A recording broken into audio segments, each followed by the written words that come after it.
We will be using this major restoration project as an opportunity to engage the community in a series of programs that provoke us all to think about where we stand today on the issues of race, freedom, and justice. This is not about just reconstructing a monument. This could not come at a more important time in our turbulent moment on the national stage.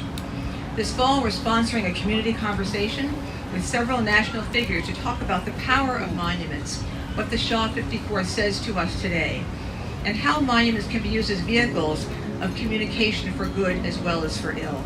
The Shaw in the 54th Regiment is one of Augusta St. Gaudens's most stirring and celebrated masterpieces, and it is considered by some to be America's greatest public monument.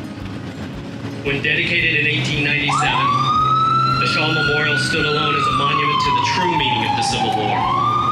As Americans began to remember those years in history books, commemorations, and monuments, they deliberately focused on the mutual courage and shared sacrifice of the soldiers of both sides, while pushing the true meaning of the war further from public memory.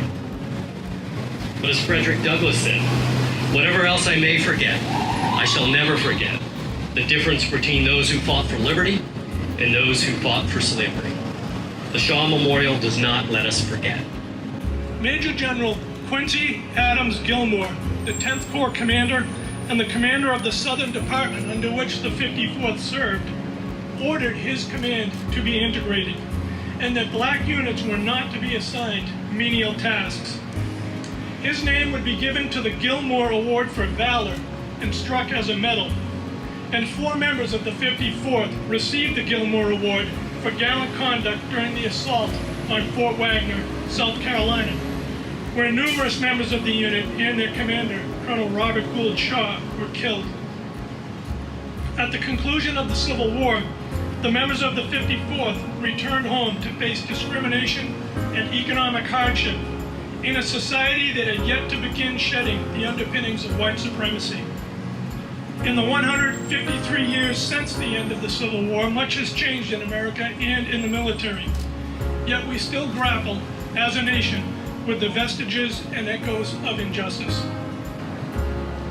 In 1863, President Lincoln ended slavery by signing the Emancipation Proclamation, and recruitment could commence. Within weeks, near 1,000 men joined the 54th, despite the fact that were they captured, they would be enslaved or killed. Boston's African Meeting House was a recruitment center, as was Camp Meigs in Hyde Park. Black men weren't allowed to be officers, but the son of a noted abolitionist, Colonel Robert Gould Shaw, himself a veteran, accepted the command. A few months later, when the 54th Massachusetts Infantry Regiment left Boston, it was with much fanfare and a great deal of public discourse. They paraded here on the Common, later marching up Beacon Street past this very corner on their way to Boston Harbor. There were speeches. Journalists covered the event. People lined the streets. Frederick Douglass himself was present to see the men off at Battery Wharf. As indication of the high priority placed on the formation of this regiment, noted black activist Harriet Tubman met the troops when their steamships landed in South Carolina and served them breakfast. In subsequent battles, the regiment provided without doubt their ability, their courage under fire, and their valor. This was additional cause for celebration because it changed the stereotypical and cartoonish picture of black men that had been promoted. They became so well known, they were referred to simply as the 54th. And here today, we're celebrating how powerful the imagery of this monument is in relation to this park and what it means to us. That's how significant we feel about the values of the Shaw 54th Memorial. Frederick Douglass said that the Civil War was not a mere contest over territory and dominion, but a contest of civilization against barbarism. That's what we believe in Boston. That's why here in the shadow of the State House, we put this monument to let the world know what we believe on Boston Common. April 12th of 1997, I got elected to the Massachusetts House of Representatives. When I got elected, we had a party and we were celebrating, and I went home and I couldn't sleep. So what I did was I got in my car and I drove up to Beacon Hill.